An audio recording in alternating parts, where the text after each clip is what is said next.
习近平今天露面了，这件事呢，咱得说一说哈。那13号，我们之前一直说习近平有中风嘛，我这边有消息渠道来源说习近平中风了，然后呢，终于13号这个观察呢是一个观察点，那就是全世界妇女峰会全球妇女峰会在北京召开，是时隔5年之后，然后习近平出席并讲话，然后呢，从9号、10号、11号、12号，今天13号嘛连着4天，人民日报、新华社所有的版面都在说习近平主席将要出席全球妇女峰会并发表专题演讲。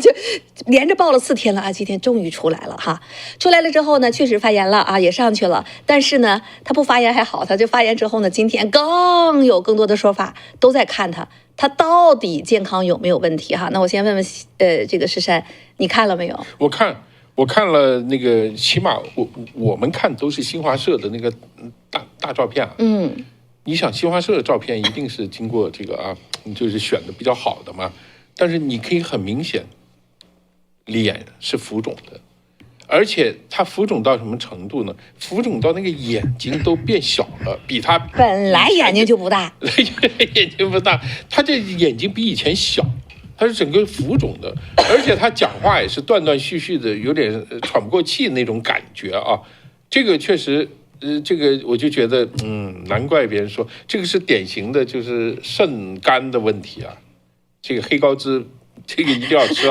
劝他买点黑高脂从我们这儿这个真的是因为他的年轻时候喝酒喝太厉害了。川普人家不抽烟不喝酒没有这些癖好他是习近平喜欢喝茅台，一喝的话，这个拿瓶吹1、2瓶。他那时候好像谁这个袁弘斌说他那时候他们一块儿喝酒了，是吧？我问他，我说习近平是多少的量？他说这个叫红毛，那个茅台1瓶半。那是烈性酒对，他拿2瓶，他自己能喝半瓶，已经觉得自己牛的不得了。习近平可以喝1瓶半。而且是真能喝这个。今天的露面之后呢，其实有好多的这个细节凤凰电视呢是做了一些直播，你看他讲话的时候有点有气无力，声音就把那稿子平平的能读下来，不断的去看那个稿子，就这样，然后真的是没有任何中气而言了。他这个状态已经持续很久了。那这次呢比较明显，嘴唇是打了口红的，脸上是化妆的，非常精致的头发，他做了一个化妆。他坐的那个椅子呢，是跟所有因为他是国家领导人嘛，他跟所有的元首要坐在一起的。他的椅子是跟别人不一样的就是你知道人累的时候，你后背高一点，要挡着比较舒服。他和别人是不一样的，而且呢有一个细节，外面都不知道在这种峰会呢，他自己中共说有110多个国家地区首脑和这个高级官员参加了这个会议，110多个国家。后来呢，也有的说几十个国家 ，whatever。我看到呢，有巴勒斯坦的，有巴西的加纳的这都是总理、副总理、总统去的。正常呢，在这样的峰会当中，特别是国家首脑去的时候呢，它一般有2个环节，一个叫做场边会议，一个呢叫做使节代表的这个见面会。我的消息来源呢就告诉他是有一个事先是有通知的一个25分钟的各国使节见面会取消了，他就得到通知这个会议没有了。然后呢场边会没有。你想想，总统都来了，习近平已经发言了，坐着聊天边会，这是常规的外交礼节，全都没有。那网上也有说呢，其实他在那儿就待了30分钟，然后呢就走了。那有的说就发言完了就走。对，完了就送回医院去了，回301。哪儿我不知道，但是我得到的这个消息和网上得到的这些消息呢都是有这样的一个指向。那么这件事情我们为什么要拿出来讲？今天是13号了，还剩1周7天，4中全会就要开了。今天的这件事情伴随着咱们昨天就是在周五我们做节目的时候，美国股市跌了800多点，对吧？是暴跌。那么今天呢，不能全部啦，60%吧，已经回来了。纳指、道琼都涨了400多点都已经回来了一部分了。当时什么原因？就因为又出来了一个中共那边的稀土的限制令，这件事情我们当时都说的了，就非常不正常。然后呢，周六周日有很多的发展，其中最引人瞩目的就是川普他居然说出来一个，大家不用担心啦，美中之间关系没有问题了，一切都很好啊。习近平是备受尊敬的习近平主席呢，有了一个 bad moment。所以今天我们就好好聊一聊这个 bad moment 是个什么 moment。对，你今天习近平出来已经讲话了，那这个 bad moment 是指的身体吗？是指的心情吗？是指的大脑吗？怎么理解？像美国人啊，我这个语境里面啊，说 "He's got a bad moment"， 这通常讲这个话是什么意思？在什么情况下讲的？这个就比如说我能想到的啊，比如我在公司碰到一个同事非常不讲道理，跟我就说了几句话，或者是做事很不合道理，然后我很错愕，我看着他，我准备要反驳或者要什么，旁边有一个人说 "That's okay, that's okay." He had a bad moment。他不太好。那这个什么意思呢？他可能身体不太好，刚刚被上司骂了，在家被老婆扇了一巴掌，就诸如此类的事情，就是他有一个 bad moment， 所以他做了这个比较过分、不合常理的一些事情。不要跟他一般见识。大家就说算了，就这个感觉。所以，但你看川普的这个，当然你说他这个 bad moment 是什么？那有可能真的是讲身体。有可能是讲这个怎么样了，也有可能是权力出问题了，也可能是都不知道，我们都不知道。但我们知道，川普很明显他在说这个话，其实意味着他知道后面发生了什么，他知道了。这个之前呢，就有美国的财长贝森特，他呢是周日。今天呢是福克斯多个媒体都在报道福克斯 Business， 然后呢就把采访贝森特的这个就出来了。他说，周末的时候，贝森特就我们跟中国方面进行了大量的沟通，然后呢，你才看到了川普昨天发的这件事情，周末的沟通嘛。对，咱们在周五的时候曾经分析过，这个命令是谁下的？为什么突然180度的大转弯？那当时的我们看到他跟谈判系统是两个系统，对，中国的商务部等等，他们来宣布的这件事情。Bessent 如果是 Bessent 去跟沟通 ，Bessent 主导的是美国的贸易谈判的这一部分，他跟谁沟通？李成钢。他肯定不是跟商务部，如果是中国的商务部的话，应该跟美国的商务部进行对等的沟通。如果是 Bessent 进行沟通的话，应该是谈判那一伙的进行沟通，大量的沟通。然后昨天秦鹏，我记得中国的商务部就发了一个声明，对不对？对，所以川普的后来你看这个大转弯，对吧？一开始的话是非常生气，说中国发生了很多事儿，对吧？这个甚至呢想搅局，搅我这个3000年之未有大变局，对吧？对。所以的话呢，我要去给他们这个来点报复。后来说这个加100%的关税，对吧？所以。然后后来你看这个就开始转弯了，说不要担心中国了。然后他是这个习近平有个 bad moment， 对吧？发生了什么呢？就是你说这个商务部的这个解释，这个是明面上我们能看到的。没错，商务部的这个解释的意思就是说呢，我们推出来这个稀土的这样的一个这种新政策呢，目的不是要去给大家这个在稀土方面，民用稀土这个方面制造麻烦，只是呢想限制一点这个军事方面的，对吧？所以大家不用担心。什么意思？就是你没跪，虽然没有跪下，但至少来讲的话，这个身段是软多了，对吧？就是不再去挑衅了。因为之前的时候，大家认为你这个全世界只要用稀土的地方0.11%，就是1/1000的这样的一个量，比如说你这个造个手机啊，那个微波炉啊，你这个搞一个什么芯片呢，搞一个什么设备啊，甚至呢还得用你的设备的，比如生产其他地方领土的，都得去报备，甚至批准你。你相当于把这个就跟毛泽东讲的一样，新华社要把这个世界管起来，地球管起来。你这个习近平要通过这个稀土这个政策，把这个地球管起来，把这宇宙要管起来了吗？这不相当于这个所以这个其实是一个非常大的一个动作。那么这种情况下的话，川普这么一打，商务部相当于说，我不想管，我只是这个你们误解我了，我是规范的，所以这就相当于是川普当然就回头就把这个话又放软了，对吧？说不用担心，对吧？但是他后来也其实叫做恩威并戴，讲说是什么呢？我们还会在11月1号这个之前。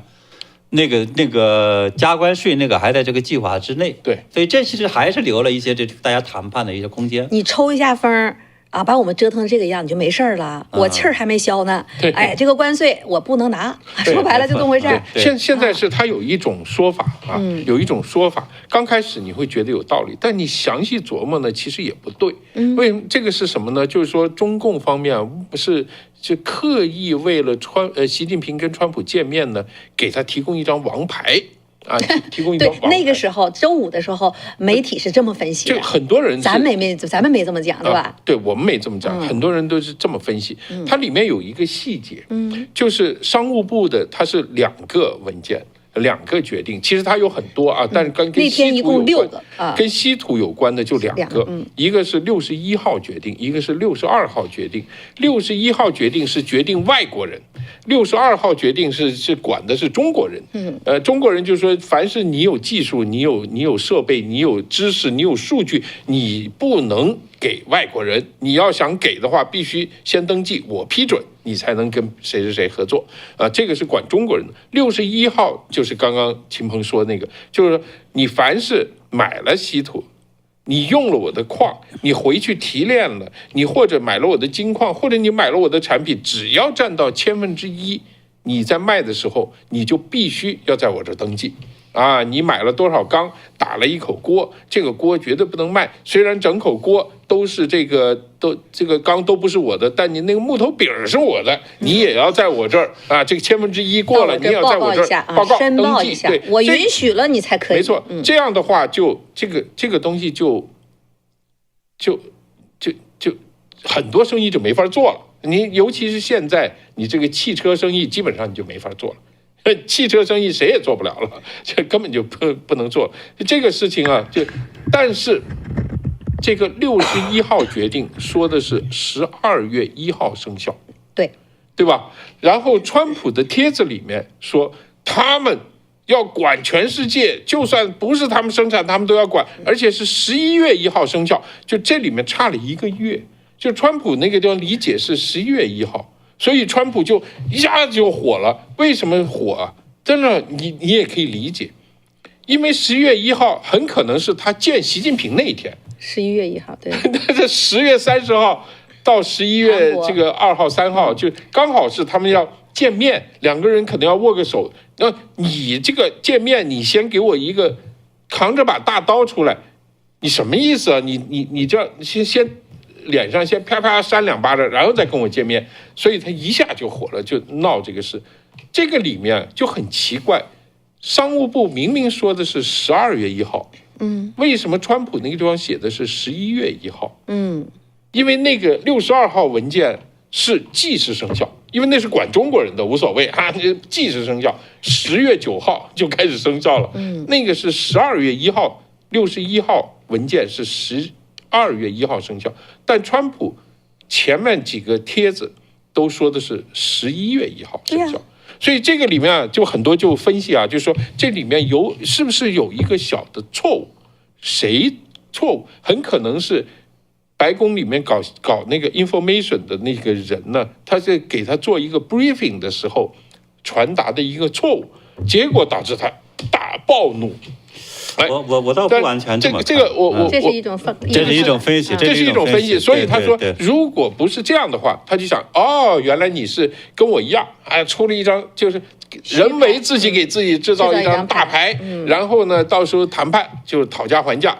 习近平说，那就好，那我们这个1/1000不行，10%、5%，就给你可以讨价还价嘛，来回这样讨价还价。但是我为什么觉得这个说法站不住脚？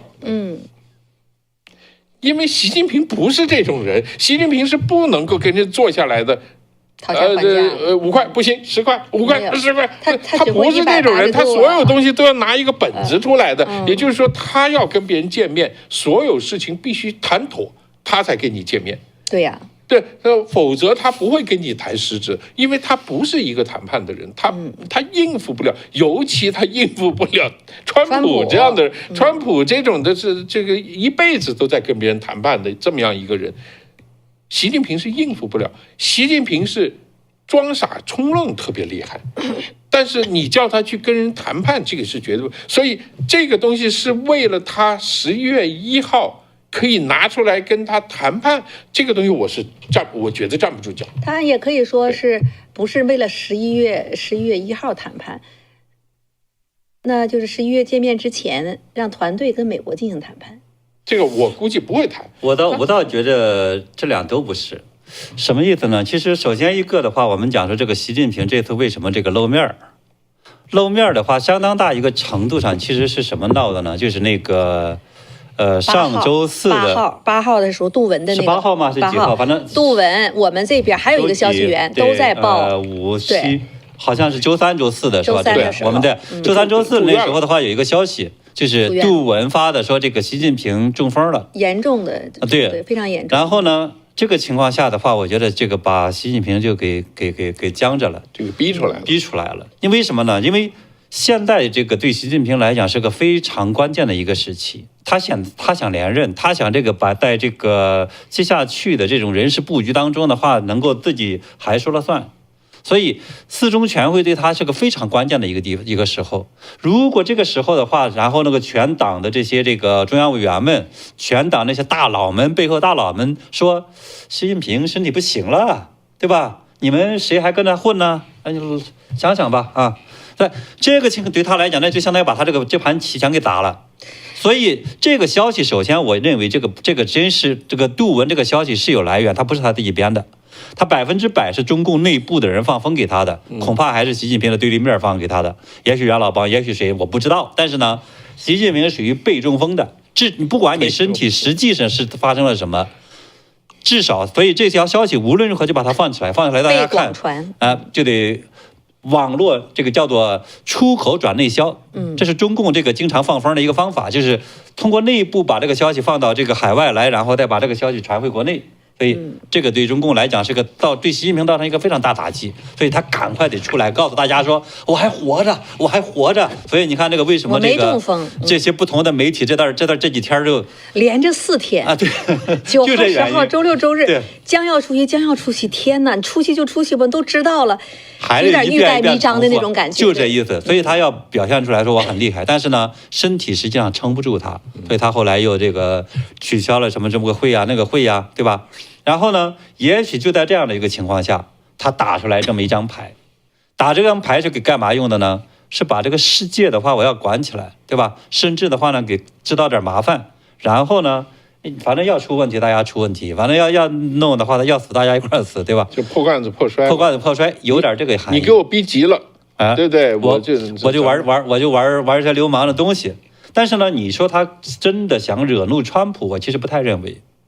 就是这个棋的话呢，我觉得他其实当时有2个目标。第一个，他想管这个巴勒斯坦。巴勒斯坦前段时间的话，跟这个巴基斯坦跟美国是达成了一个稀土协议。对。而巴基斯坦的技术和设备是从哪儿来的呢？中国来的。相当于是这个巴基斯坦利用了这样的设备或者他自己的本地的矿山的这么一个丰富的资源，是拆了中共的台。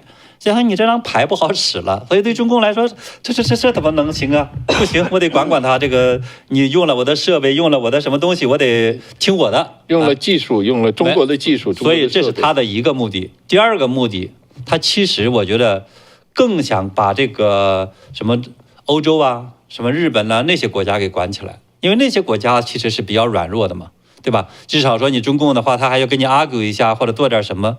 当然，他捎带着还想打美国，至少做一张牌，大家有时候用来谈判用。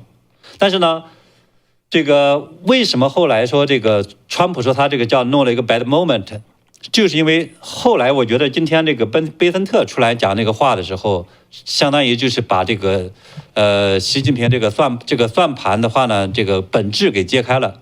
这个谁呢？贝森特说呢，这个习近平搞了一个叫做 miscalculation。就是说你打错算盘了，这搞错了，对吧？什么意思？就是习近平认为的话，川普不会反击的，那大不了说不理他，对吧？川普，你想这个事情的话，你想说管我的比如说你管我的美国，管什么东西，对吧？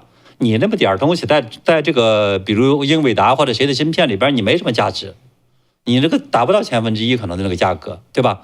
但是呢，你在其他地方也许能行，反正不管怎么讲，美国说你不管他，他也就真的不管他。只是呢，假如谈判的时候，他可以作为反正有个事儿来说，但是呢，他没想到的是什么呢？川普马上跳起来了，而且呢，这个时候他抓住了一个非常重要的一个时机，其他国家都在头疼。因为那个文件发到了所有的国家，就没发给美国，这个很奇怪。对，我觉得很大一个程度上就不想激怒美国，也许就是叫各个国家，反正说你们以后得老实了啊！我这个事儿的话，以后这个稀土问题，你们得向我汇报，我得管管你们啊。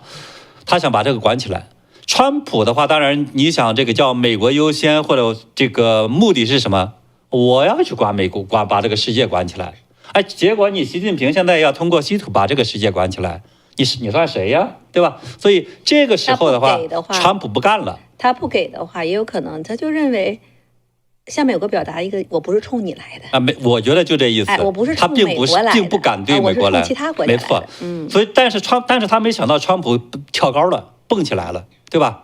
马上的话说，我要加你100%关税，我要停止你的软件出口，我要停止你的飞机零件的这个出口，我还要这个准备其他的这个手段，反正稀里哗啦的这个不见面了，反正各种各样的这个什么政治、经济、金融各方面的武器都准备大棒准备抡起来了。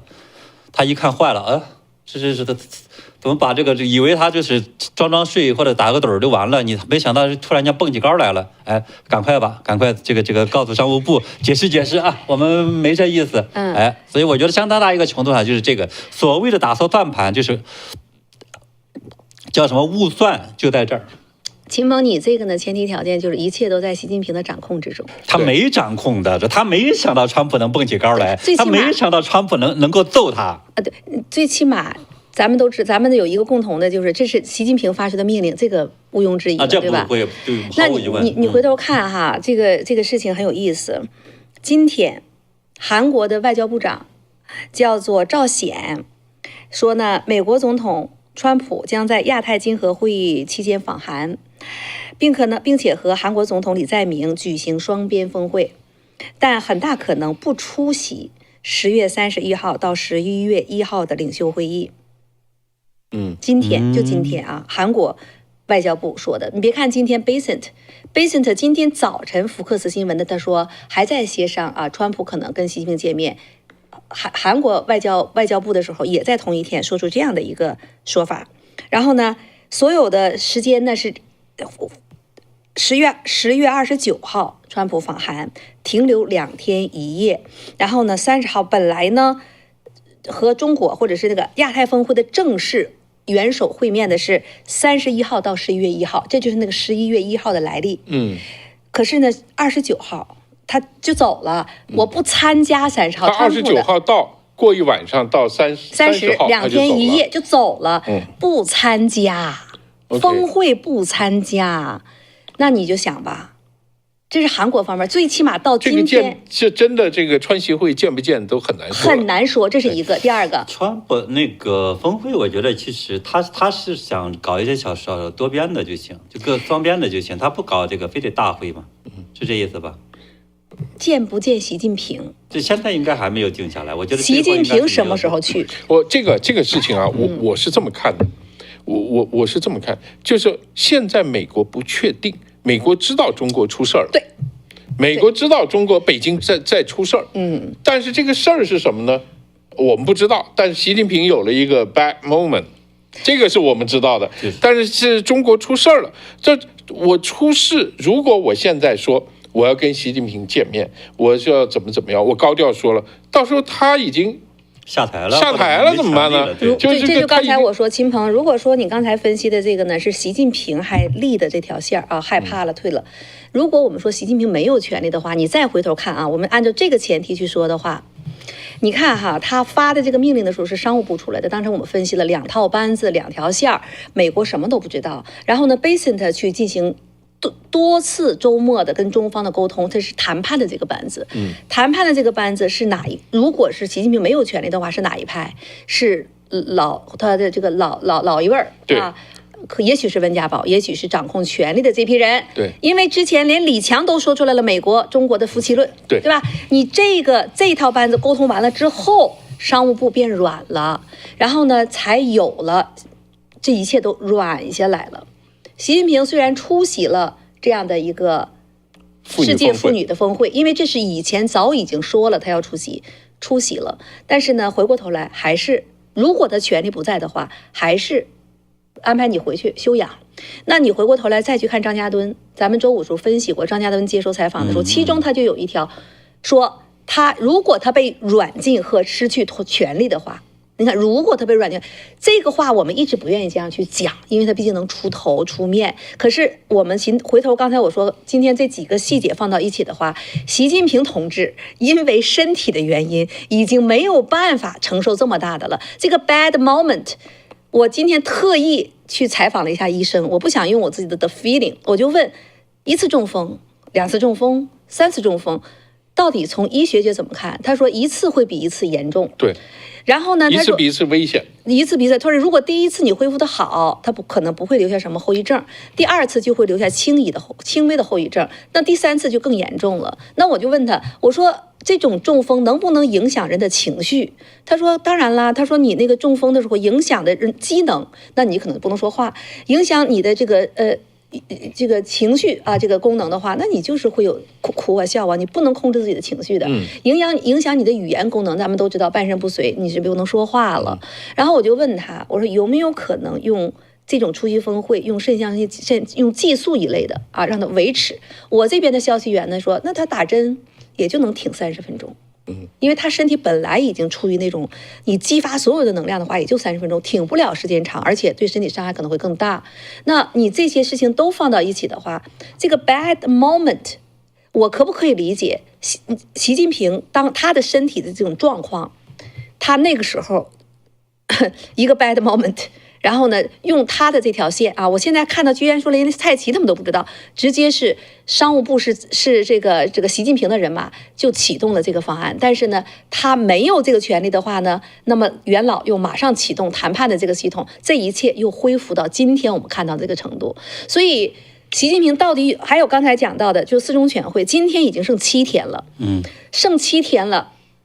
如果习近平大权在握的话，不存在他反哺这一说。而且北戴河之后，咱们那时候就说应该是定局了，对，应该是定局了。那么现在那天我们在说他是不是摔桌子了、反哺了？我把外面全搞乱了，咱们就一起作到底，算谁是谁的了？有没有这种可能？所以我们回头看今天习近平的出席等等这些，到底背后的原因是什么？所以我觉得今天我看到所有的这些放到一起的话，不妨大家都猜一猜哈，它到底是一个什么样的 bad moment？所以我包括今天我不到韩国去访问的话，那如果美国这边有这样的一些消息的话，身体都不能支持下去的话，他跟他谈有什么意义啊？权力交接一定有问题。那么23号，我们再等1周嘛，10天我们就知道了到底会怎么样。你把川普那几句话连起来，想一想就非常有意思。第一个，他的第一个那个真相传媒那个媒体上面那个敌意，他是 something very strange。对，中国发生了非常奇怪的事情。首先这句话意思是说这不合常理，不正常，是吧？然后第二句就是说他们用了 extraordinary 的一个这个敌意的这个姿态啊，极其敌意对世界这个姿态来针对我们。好，这个是第二句。然后到了现在就是说 OK， don't worry about China， 对吧？It will all be fine。然后说习近平有一个 bad moment， 这个话你把它全部串起来讲，就是说习近平搞了一个 very strange 的一个东西，然后对全世界非常非常敌意，但是没关系。你们不用担心，因为习近平有一个 bad moment。你这样穿起来的话，你不觉得这个答案已经呼之欲出了吗？有没有听到今天我咳嗽没那么厉害了？